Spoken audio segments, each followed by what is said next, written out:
Welcome to the Health Tech Edge, the podcast on how technology is reshaping healthcare operations. I'm Mike Moore.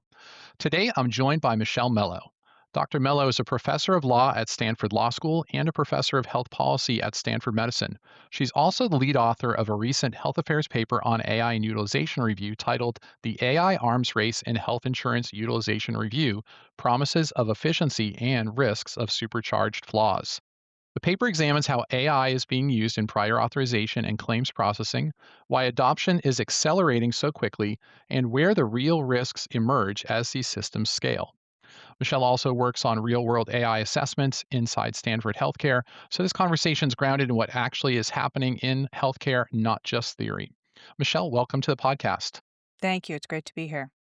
Yeah, it's great to have you. And what caught me with the paper is that we see these themes in a lot of different conversations, but rarely from the academic point of view where there's some science and some study put into it. There's a lot of opinions, of course, that are characterized as news. But what I thought was important is calling out what you and the team have done from a research point of view. So let's start with kind of the title of the article, and it's a term that we've heard on the podcast before about the AI arms race. What is that AI arms race based on your perspective that you're seeing happen specifically in utilization review? What does that look like in practice? Yeah, commentators have adopted this term because I think this process of trying to win approval for prior authorization requests, as well as retrospective approvals of services already rendered, has long been described as adversarial, a kind of battle. I've heard physicians describe it in conferences as trying to win the game. And so both sides have sought to arm themselves with tools to help them win in an ever escalating battle to see how AI might be able to help. Yeah, and I think that this is such a key area too, because not only are the physicians and the payers, right, the physician groups and the payers involved, but it's also patients are in the middle of this too, right? And they feel caught in the middle. I think I've seen, and this is again one of these uncited studies that say 4 out of 5 Americans are unhappy with the U.S. healthcare system, right? I think this comes down to it is feeling like when they're sick, they have to make the case for getting the treatment that's been prescribed, but feeling that resistance from their health insurance company, who most assume don't want to pay for things in general, never mind their specific needs, right? So there's a lot of emotions I think that are in the middle of this, and just kind of contributes to that arms race. Yeah, I mean, there's so many reasons why patients might hate the US healthcare system, but having to deal with insurance denials is certainly right up there. It's worth pointing out that in theory, patients shouldn't be involved in prior authorization processes. It should be something that's handled between the provider and the insurer. But different providers have different levels of ability to support patients through initial denials. And that's where patients often feel like they get stuck with the process of appealing. Yeah, I think especially if you're waiting for any kind of treatment, for whether it's for you as the patient or a loved one, and you're waiting to hear back, is kind of how it gets characterized. I don't think prior authorization has been in the vernacular until maybe recently with, at the patient level, right? But now all of a sudden people become aware of this step in the process. They're waiting to hear back. Has it been approved? I know, at least for my health plan, I won't name them, but there is a dashboard that I can log into and see the status of Mhm, PAs that have been submitted on my mhm. behalf. So I think people are getting more involved. So let's take it from kind of the perspective of the application of AI. Why do you think that AI is such a rich opportunity for utilization review?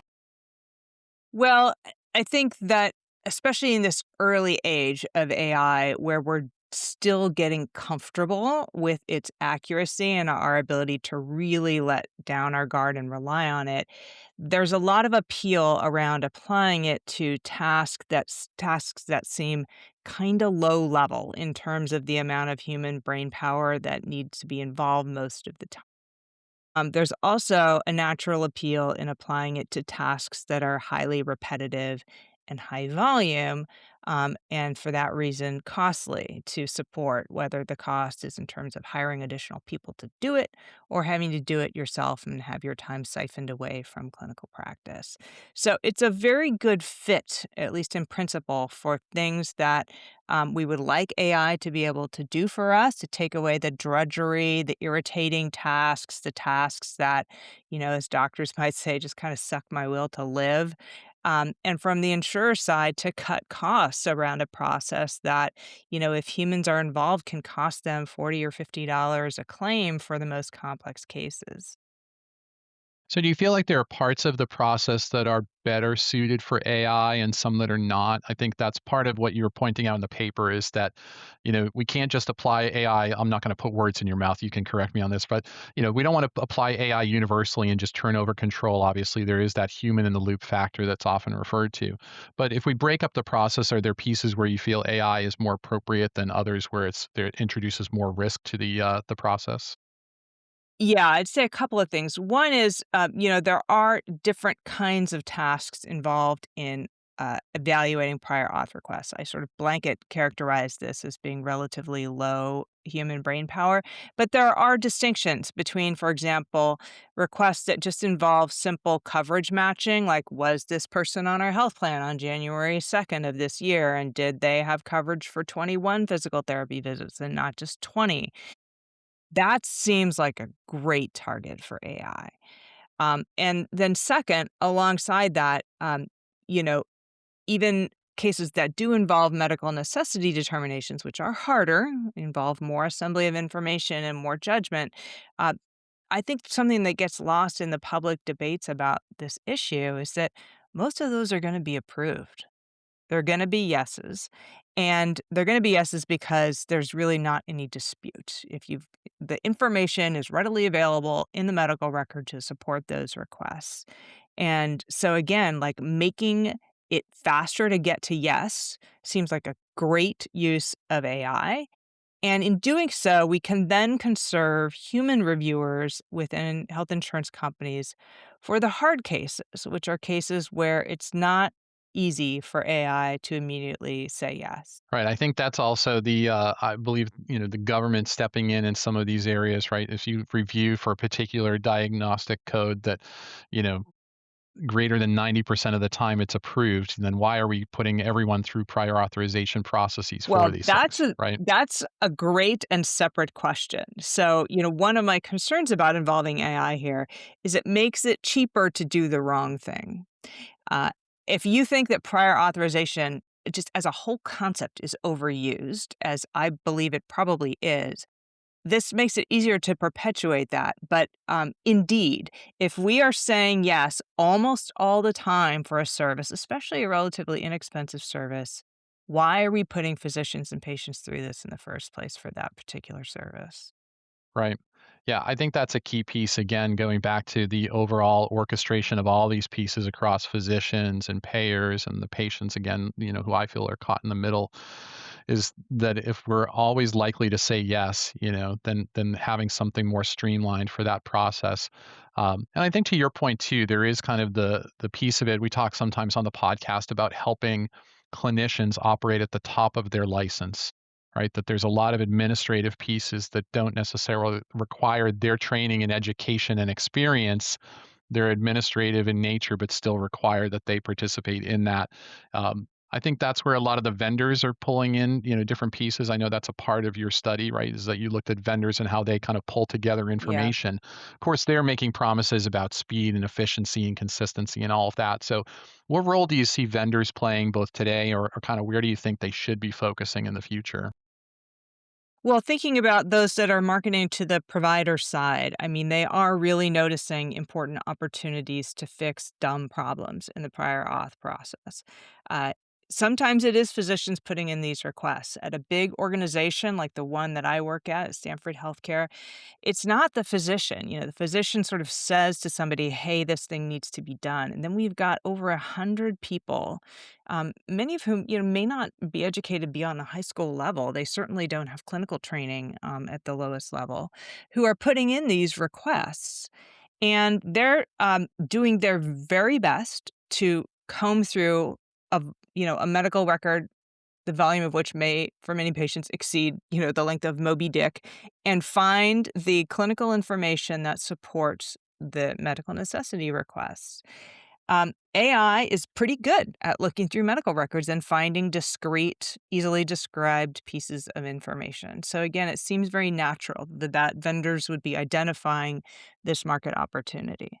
The second opportunity comes from realizing that when prior auth requests are denied, it is very often because there was information not that wasn't satisfactory in a substantive way to the insured, but that was missing or incomplete. So if it's not exactly that we are having a substantive fight about medical necessity, but just that the form was not filled out well or quickly or fully, again, that's a great opportunity for automation that can not only populate this field, but before you click submit, check that there's nothing missing. That way we don't waste everybody's time having to turf that back because it wasn't complete. Yeah, I know how important my wife is a registered nurse, and so I know that she was taught, when she went through nursing school about completeness of information and documentation and note taking and how important all that detail is. And so, yeah, I think you're absolutely right. The checking for consistency in the information, or knowing also, and I think this is kind of the learning nature of some of these AI software products. They can learn and understand that typically this is a type of diagnostic code that is return back for incomplete information Mhm. because it usually needs this, and kind of doing that consistency checking Right. and making sure the accuracy. But I think another point that you and the team make in the paper is that having that learning from history nature of some of these AI tools could be quite beneficial, but it also could be repeating some of the bad Mm. patterns of the past. So, can you talk a little bit about what you looked at there in terms of the learning nature of AI? Yeah. So, that comment arose from an evaluation that my team here at Stanford did of a tool that we were considering adopting for use in our hospitals. It was actually a tool related to appealing denials of prior authorization and claims. Understanding that even with more than 100 people working this side of things, we can't appeal everything. We don't have the bandwidth to do that, and sometimes the hospital just has to let it go. This tool was, supposed to help prioritize which of the claims that were initially denied was most likely to be paid if appealed. And it was payer specific, and the way it would do that is in part by examining the past payment record of the insurer. A savvy insurer may come to understand what its incentive is in this scenario. The more you say no, no, no, and I mean it, still no, the more the machine will learn that you are not to be trifled with on appeal, that is just futile to go up against you. So that's an example of a sort of learning feedback loop in AI that it makes sense. We, of course, would want to include the information on past payment rates in a predictive model. If we didn't, the model would be much less accurate. But by doing so, if that becomes known, it creates perverse incentives for insurers. Yeah, and I think that's part of the cautionary tale here about all of this is that there's uh, the human behavior that affects the AI programming, right, kind of potentially comes into this where we start, and like you say, prioritizing, right? We don't have the ability to appeal all of these denials. So let's be selective about it. Let's prioritize those based on the data and what the data tells us. But if the human behavior is attempting to manipulate, the inputs that affect the outputs, or, right, like there's just Yeah, a well, vicious cycle that could be started there. let me just offer a friendly amendment, which is right now it's human behavior, but I expect that before too long, we will have agentic systems operating here that will be learning from each other. So Mhm. we will have routinely, now we have this sometimes now, but we will routinely have two AI systems speaking to each other and learning how to behave in the future based on how the other has behaved in the past. Yeah, and again, the risks of these. We talk about the autonomous nature, and people kind of predicting the doom and gloom scenarios about artificial intelligence being the end of mankind and these kind of things. It's like there are many steps along the way in that process, right? But turning over decision making or the reasoning around this and the manipulation, potentially in some of these scenarios, I think requires a lot of governance and visibility and transparency in these systems and the way they make their decisions. Yes. Um, So there's also this kind of statement in the paper, I believe, about no denial without human review, Mm. um, and or a claim that could be made, associated with different software. What are you seeing in reality in terms of how that happens or doesn't happen? Yeah, so this is the area where I feel that the public and policymaker debate about use of AI and prior auth gets most muddled. Um, Policymakers and journalists have consistently talked about AI, quote unquote, being used to deny care. And insurers respond by saying it's never the case that an AI system decides to deny care. Now, what they usually mean by that is that an AI system probably did review the file, but the final decision was made by a human. And in theory, that should be reassuring. That's how almost all AI in healthcare works. The AI makes a recommendation or it drafts some text, a human reviews, and it doesn't get pushed or implemented in care until that human has approved it. The problem in this case is that there's some evidence that suggests maybe medical reviewers aren't doing this in a thorough fashion, or face strong institutional pressure to ratify the AI's initial recommendation. Those claims may be false. I have no way of knowing. And the reason I have no way of knowing is that the insurers share so little information that would enable us to really understand exactly how they're using AI, what the outcomes are of the process, and whether those outcomes are systematically different than the outcomes in a human only system. So, in summary, there's lots of claims flying around. They're very inflammatory. They've gotten a lot of senators very hot under the collar. And I think the insurance industry would be well advised to share additional information beyond making simple and frankly misleading claims that they don't use AI to make care denials, really explaining how things work. Finally, I would say I would suspect that if they did that, they would tell us that this is how it works. The AI makes an initial recommendation, and then if it's a no, the human reviews and makes the final one. What is that human seeing? That's of great interest to me because we know the way the human brain works. When you frame a decision for the human brain, it will take all kinds of cues from the way in which that decision is framed. So, to use a very simple example, I just finished grading all of my final exams for my law school course. I got a blank page. I had a set of criteria and I applied it, and it was enormously time consuming. Now, suppose I had a teaching assistant who took on that task herself. She went through all the exams and then she wrote me a little summary of each exam saying, I think this exam is a B minus because it, didn't handle this particular legal issue very thoroughly.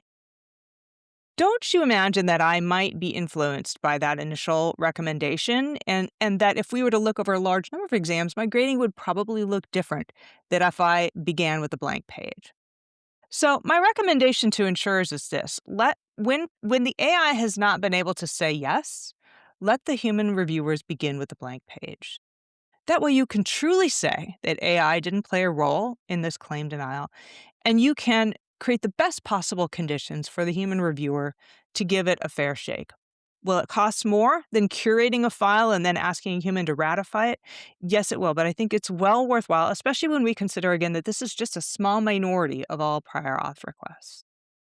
Yeah, I think that's an excellent point, especially because the one thing we don't all have visibility into from the outside is what the case volume looks like.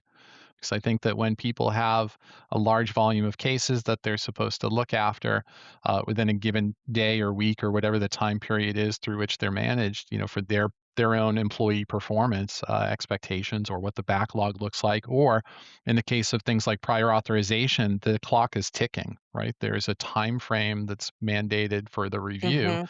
that has to be met, and I think the time frame, and the penalties around that, I think, is escalating, right? As kind of the government goes. So that's, Yeah, there is definitely pressure in the system. that's a great point, and I think well-intentioned legislators have been and CMS have been rationing down that time that insurers have to turn around prior auth requests out of a desire to help patients, but as you say, this creates pressure in the system. It creates more and more incentive not to be thorough, when you're just trying to meet that quota and get that turnaround. which just feeds into the if I'm looking at a summary and it's giving me a green thumbs up, recommend Right. approval, and that may be fine, but if it's recommending denial, I think that's probably the more risky scenario, or that's where I think we Yeah, see and more and opportunities for abuse in the system. and I might even go a little bit farther and say, if it's saying yes, I don't think we probably need human review unless the insurer, in its monitoring in the system, sees, for example, holy cow, now we're saying yes to this drug a lot more than we were last year. Now, that's like maybe a for cause human intervention might be appropriate. But again, when we say yes in the insurance industry, it's often because it's pretty much a no brainer. So, why require humans in that situation? It doesn't disadvantage anybody but the insurer, and with proper monitoring, they should be able to pick up if the AI system is doing something different than their historical practice. Sure. Um, in the review that you've done, and kind of these processes and the work with the team, how concerned are you about hallucination in AI at this point?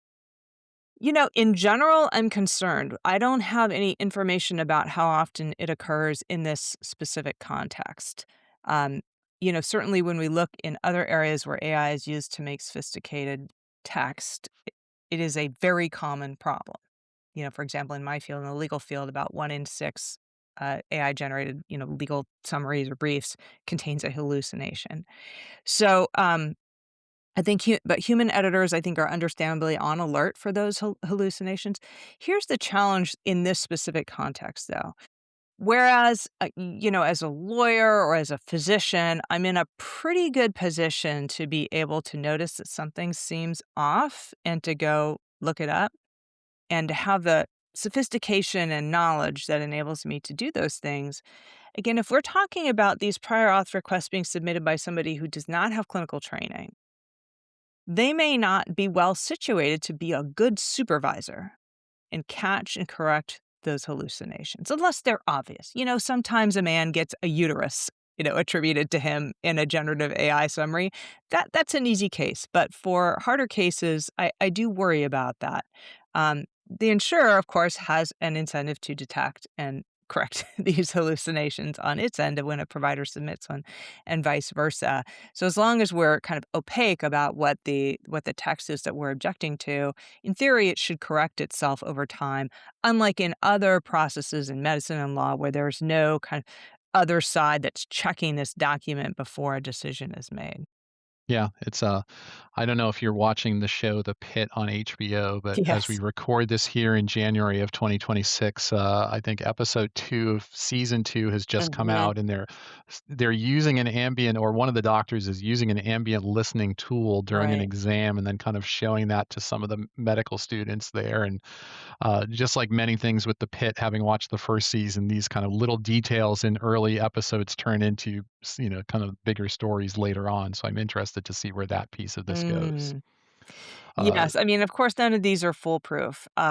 But this use, again, it seems like lower stakes than other uses of generative AI where we are relying on them with relatively light human review, because I think there is the possibility for errors to get corrected through this back and forth appeals process.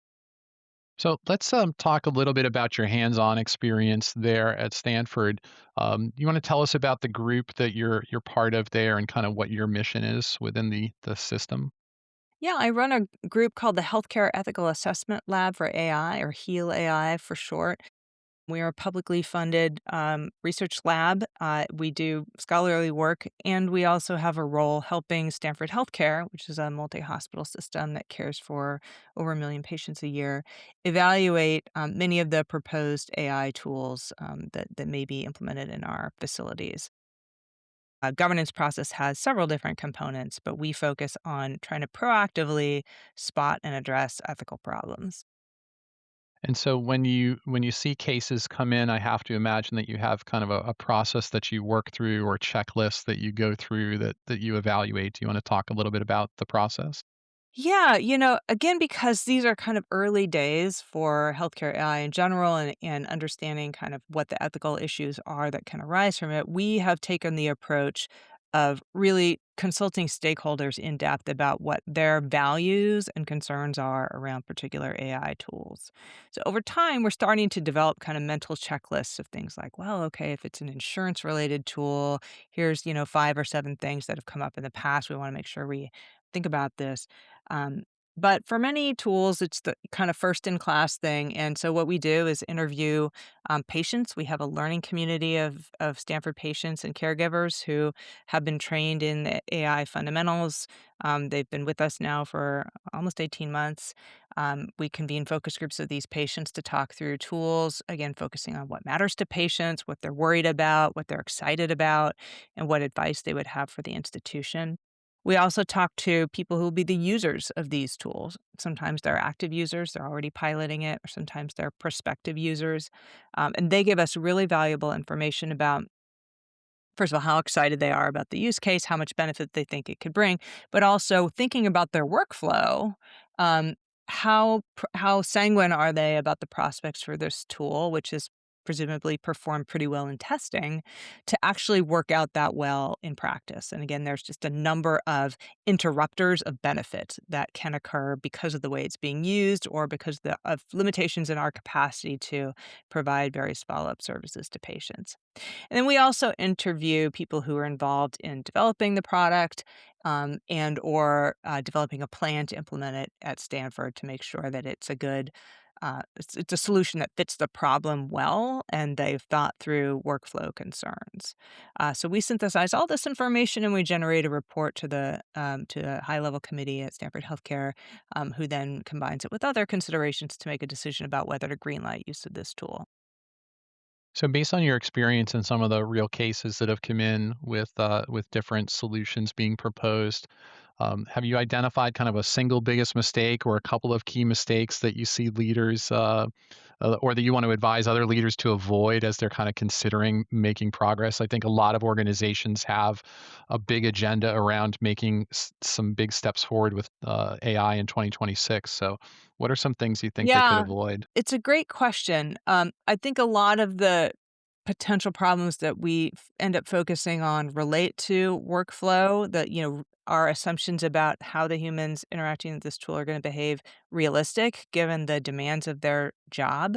Um, for example, a common thing that we see is the organization kind of putting responsibility on nurses and doctors to edit generative AI output before it gets submitted to the record or sent to patients, and telling them, it's your license on the line, that, you'd be named in a lawsuit if you get this wrong. But the whole reason that we're adopting these tools, physicians and nurses don't have enough time. And so there's a lot of tension between sometimes organizational expectations about humans as supervisors of AI and the on the ground reality about how people work.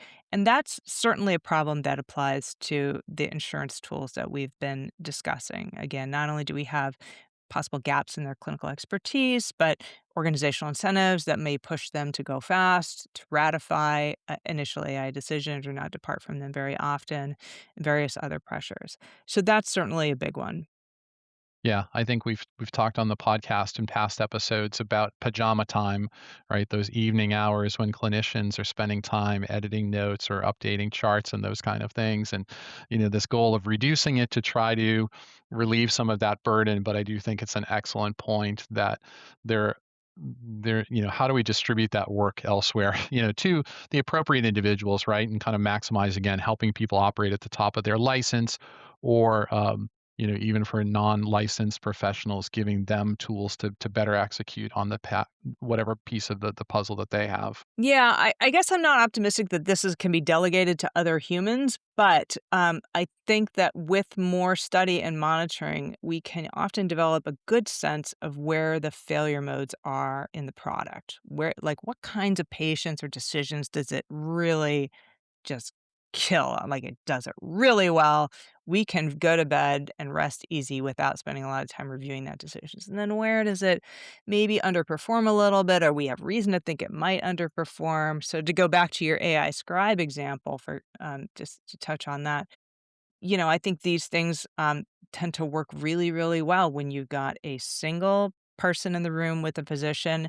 They are a native English speaker who speaks unaccented English, and they have very few medical issues that they're discussing, and none of them are psychiatric. You change any of those conditions, and now you've got a higher index of suspicion around error. So, part of addressing this problem may be helping users understand, hey, if you only have 30 minutes at the end of the day, or you only have 10 minutes at the end of the day, which are the instances of AI use that you probably want to focus your own vigilance on? Yeah, excellent points.